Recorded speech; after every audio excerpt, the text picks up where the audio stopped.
स्वागत है आपका यस न्यूज कर्नाटक एक्सप्रेस में। मैं आपके साथ सुफियान। ಗುಂಡೂರಾವ್ ಹೆಚ್ಚು ಕಡಿಮೆ ಅವ್ರ ಮನೆಗೆ ಅರ್ಧ ಪಾಕಿಸ್ತಾನ ಐತಿ. ಗುಂಡೂರಾವ್ ಮನೆಗೆ ಪಾಕಿಸ್ತಾನ ಐತಿ. ಈಗ ಹರ್ಷ ಗುಂಡೂರಾವ್ ಮನೆಗೆ ಪಾಕಿಸ್ತಾನ ಅರ್ಧ ಅವ್ರದ್ದು ಅದು ದೇಶ ವಿರುದ್ಧ ಹೇಳಿಕೆ ಕೊಡೋದು ಗುಂಡೂರಾವ್ ಚಟ ಆಗಿದೆ. ಈಗ ಹರ್ಷಗೌಡ ಪಾಟೀಲ್ ನಾ ಒಂದೇ ಮಾತು ಹೇಳ್ತೀನಿ, ನೀವು BJP ಒಳಗೆ ಅದೀರಿ, BJPದಿಂದ MLA ಆಗಿರಿ, BJPದಿಂದ ಮಂತ್ರಿ ಆಗಿರಿ. ಭಾರತೀಯ ಜನತಾ ಪಾರ್ಟಿ ನಿಮ್ಮ ಜೀವನದಾಗ ಎಂದೂ ಮಂತ್ರಿ ಆಗ್ತಿರಲಿಲ್ಲ. ನಿಮ್ಮದು ಉಪಕಾರ ಇದೆ, ನೀವು ಬಂದಿದ್ರೆ BJP ಸರ್ಕಾರ ಆಗಿದೆ, ಅದನ್ನು ಅಲ್ಲಗಳಿದಲ್ಲ. ಆದರೆ BJPದು ದೊಡ್ಡ ಉಪಕಾರ ಇದೆ. ಸಹಕಾರಿ ಮಂತ್ರಿಗಳು ಮಾಡಿದೀವಿ, ಅಲ್ಲಿದಿಂದ ಮೈಸೂರು ಉಸ್ತುವಾರಿ ಸಚಿವರು ಮಾಡಿದೀವಿ. ಈ ಉತ್ತರ ಕನ್ನಡದಲ್ಲಿ ಶಿವರಾಮ್ ಹೆಬ್ಬಾರು ಮನೆ ಹೇಳಿ ಬಂದೇನೆ. ಉತ್ತರ ಕನ್ನಡದಲ್ಲಿ ನಿಮಗೇನಾರೆ ಈ ದೇಶ ಧರ್ಮ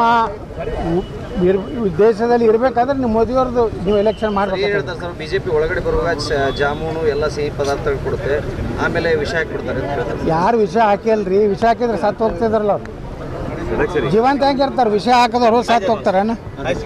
ಅದಕ್ಕೆ ದಯವಿಟ್ಟು ಸೋಮಶೇಖರ್ಗೂ ವಿನಂತಿ ಮಾಡ್ಕೋತೀನಿ, ನೀವು BJP ಲಿನ್ನದಾಗದಿರಿ. ನಿಮಗೆ ಒಳ್ಳೆಯಾಗಿತ್ತಂದ್ರೆ ರಾಜೀನಾಮೆ ಕೊಟ್ಟು ನೀವು ಬೇಕಾದಂಗೆ ನೀವು ಮಾಡಿರಿ. BJP ಒಳಗಿದ್ದು ಮಾಡಿದ್ರೆ ಅದು ಜನನ ಒಪ್ಪೋದಿಲ್ಲ, ನೈತಿಕತೆನೂ ಅಲ್ಲ. ನೋಡ್ರಿ, ಎಲ್ಲ ನೋಡಿಬಿಟ್ಟಿವಿ. ಇಲ್ಲಿ ಒಬ್ಬ ಅಭ್ಯರ್ಥಿ ಅದಾನೆ BJPದು, ಬಾಗೇವಾಡಿಗೆ ಯಾಕೆ ಹೋಗಲಿಲ್ಲ ಮನೆ ಪ್ರಚಾರಕ್ಕೆ? ನಾನು ಯತ್ನಾಳ್ ನಾನು ಸರಿಯಾಗಿ ಪ್ರಚಾರ ಮಾಡಲಿ ಅಂತ ಹೇಳ್ತಿದ್ದ. ಅವ ಹೋಗಿ ಬಾಗೇವಾಡಿಯಾಗ BJPಗೆ ಓಟ್ ಹಾಕಿ ಬೆಳ್ಳುಬಿಗೆ ಓಟ್ ಹಾಕಂತ ಹೇಳ್ದ. ಈ ಒಂದು ಕುಟುಂಬದಾಗ ಒಂದೇ ಮನೆಯಾಗ ಒಂದೇ ಉದ್ಯೋಗ ಮಾಡ್ಕೊಂಡು ಜೀವನ ಮಾಡೋರು, ಒಬ್ಬ ಕಾಂಗ್ರೆಸ್ನಾಗ ಇರೋದು, ಒಬ್ಬ ಎಲ್ಲ BJP ಲಾಭ ಹೊಡ್ಯ.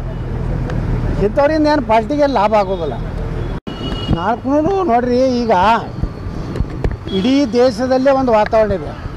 ಎಲ್ಲಿ ಮೋದಿಯವರು ಅನಿವಾರ್ಯ ಇದ್ದಾರೆ. ಮೋದಿಯವರನ್ನು ನಾವು ಆಯ್ಕೆ ಅಲ್ಲ, ಮೋದಿಯವರನ್ನ ಆಯ್ಕೆ ಮಾಡದಿದ್ರೆ ನಾವು ಉಳಿದಿಲ್ಲ ಅನ್ನೋಂಥ ಭಾವನೆ ದೇಶದ ಜನರಿಗೆ ಬಂದಿದೆ. ಹೀಗಾಗಿ 400 ಪಾರ ಆಗ್ತದೋ ಎಲ್ಲಿ 500ಕ್ಕೆ ಹೋಗಿ ಆಗ್ತದೋ ಗೊತ್ತಿಲ್ಲ. ಆ ರೀತಿ ವಾತಾವರಣ ದೇಶದಲ್ಲಿ. ನಾ ಒಂದೇ ಮಾತು ಹೇಳ್ತೀನಿ, ನೀವು BJP ಒಳಗೆ ಅದೀರಿ, BJPದಿಂದ MLA ಆಗಿರಿ, BJPದಿಂದ ಮಂತ್ರಿ ಆಗಿರಿ. ಭಾರತೀಯ ಜನತಾ ಪಾರ್ಟಿ ನಿಮ್ಮ ಜೀವನದಾಗ ಎಂದೂ ಮಂತ್ರಿ ಆಗ್ತಿರಲಿಲ್ಲ. ನಿಮ್ಮದು ಉಪಕಾರ ಇದೆ, ನೀವು ಬಂದಿದ್ರೆ BJP ಸರ್ಕಾರ ಆಗಿದೆ, ಅದನ್ನು ಅಲ್ಲಗಳಿದಲ್ಲ. ಆದರೆ BJPದು ದೊಡ್ಡ ಉಪಕಾರ ಇದೆ. ಸಹಕಾರಿ ಮಂತ್ರಿಗಳು ಮಾಡಿದೀವಿ, ಅಲ್ಲಿದಿಂದ ಮೈಸೂರು ಉಸ್ತುವಾರಿ ಸಚಿವರು ಮಾಡಿದೀವಿ. ಈ ಉತ್ತರ ಕನ್ನಡದಲ್ಲಿ ಶಿವರಾಮ್ ಹೆಬ್ಬಾರು ಮನೆ ಹೇಳಿ ಬಂದೇನೆ. ಉತ್ತರ ಕನ್ನಡದಲ್ಲಿ ನಿಮಗೇನಾರೆ ಈ ದೇಶ ಧರ್ಮ ದೇಶದಲ್ಲಿ ಇರಬೇಕಾದ್ರೆ ನೀವು ಮೋದಿಯವ್ರದ್ದು ನೀವು ಎಲೆಕ್ಷನ್ ಮಾಡಬೇಕು. ಹೇಳ್ತಾರೆ ಸರ್, BJP ಒಳಗಡೆ ಬರುವಾಗ ಜಾಮೂನು ಎಲ್ಲ ಸಿಹಿ ಪದಾರ್ಥಗಳು ಕೊಡುತ್ತೆ, ಆಮೇಲೆ ವಿಷ ಹಾಕಿಬಿಡ್ತಾರೆ. ಯಾರು ವಿಷ ಹಾಕಿಲ್ರಿ? ವಿಷ ಹಾಕಿದ್ರೆ ಸತ್ತು ಹೋಗ್ತಿದ್ರಲ್ಲ ಅವ್ರು. ಜೀವಂತ ಹೆಂಗಿರ್ತಾರೆ? ವಿಷ ಹಾಕಿದವರು ಸತ್ತು ಹೋಗ್ತಾರೇನು? ಅದಕ್ಕೆ ದಯವಿಟ್ಟು ಸೋಮಶೇಖರ್ಗೂ ವಿನಂತಿ ಮಾಡ್ಕೋತೀನಿ, ನೀವು BJP ಲಿನ್ನದಾಗದಿರಿ. ನಿಮಗೆ ಒಳ್ಳೆಯಾಗಿತ್ತಂದ್ರೆ ರಾಜೀನಾಮೆ ಕೊಟ್ಟು ನೀವು ಬೇಕಾದಂಗೆ ನೀವು ಮಾಡಿರಿ. BJP ಒಳಗಿದ್ದು ಮಾಡಿದ್ರೆ ಅದು ಜನನ ಒಪ್ಪೋದಿಲ್ಲ, ನೈತಿಕತೆನೂ ಅಲ್ಲ.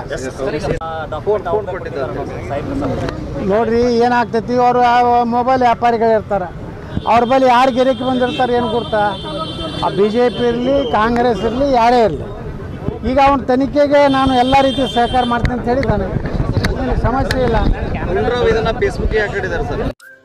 Delta learn online spoken English classes लाया है आपके लिए सुनहरा मौका। स्पोकन इंग्लिश आजकल न सिर्फ एक शौक़ है बल्कि अहम ज़रूरत बन चुका है। अगर आप लोग घर बैठे इंग्लिश सीखना चाहते हो तो अभी हमारे एक्सपर्ट से संपर्क करें 9972295999 और 8050828793। ಯಾವುದೇ ಹೊಸ ಸುದ್ದಿಯನ್ನ ನೋಡಲು ನಮ್ಮ ಎಸ್ ನ್ಯೂಸ್ ಕರ್ನಾಟಕ ಎಕ್ಸ್ಪ್ರೆಸ್ನ ನೋಡ್ತಾ ಇರಿ. ಹಾಗೆ ನಮ್ಮ ಚಾನೆಲ್ನ ಸಬ್ಸ್ಕ್ರೈಬ್ ಮಾಡಿ, ಬಾಜು ಇರುವ ಬೆಲ್ ಐಕಾನ್ ಅನ್ನ ಕ್ಲಿಕ್ ಮಾಡಿ. ಹಾಗೆ ನಮ್ಮ ಚಾನೆಲ್ನ ಲೈಕ್ ಮಾಡಿ, ಶೇರ್ ಮಾಡಿ. ನಮ್ಮ ನಡೆ ಸತ್ಯದ ಕಡೆ.